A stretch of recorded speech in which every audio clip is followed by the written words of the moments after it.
BNP নাকি জামায়াত, কোন দলের সঙ্গে জোট বাঁধবে এনসিপি? এই নিয়ে বহুদিন ধরে রাজনৈতিক অঙ্গনে চলছিল নানা গুঞ্জন। অবশেষে সব জল্পনা কল্পনার অবসান ঘটিয়ে শেষ পর্যন্ত জামায়াত ইসলামীর সঙ্গেই জোটবদ্ধ হওয়ার সিদ্ধান্ত নিয়েছে। অর্থাৎ জোট হচ্ছে জামায়াত এনসিপির মধ্যে। এনসিপি জোটের কাছে 50টিরও বেশি আসন দাবি করেছে।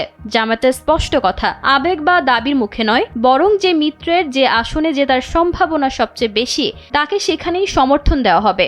এদিকে জামায়াতের সঙ্গে এনসিপির যুক্ত হওয়ার বিষয়টি নিয়ে সংশ্লিষ্ট 8 দলের মধ্যেও বিভিন্ন ধরনের আলোচনা শুরু হয়েছে। কারণ এই 8 দলীয় সমঝোতার আলোচনা চলার মধ্যেই নতুন করে যুক্ত হয়েছে দলটি। এতে ওই 8 দলীয় জোটের আসন ছাড় দিতে হবে। এখন এনসিপি আশায় আসন ভাগাভাগি হিসেব আরও জটিল হয়ে গেছে।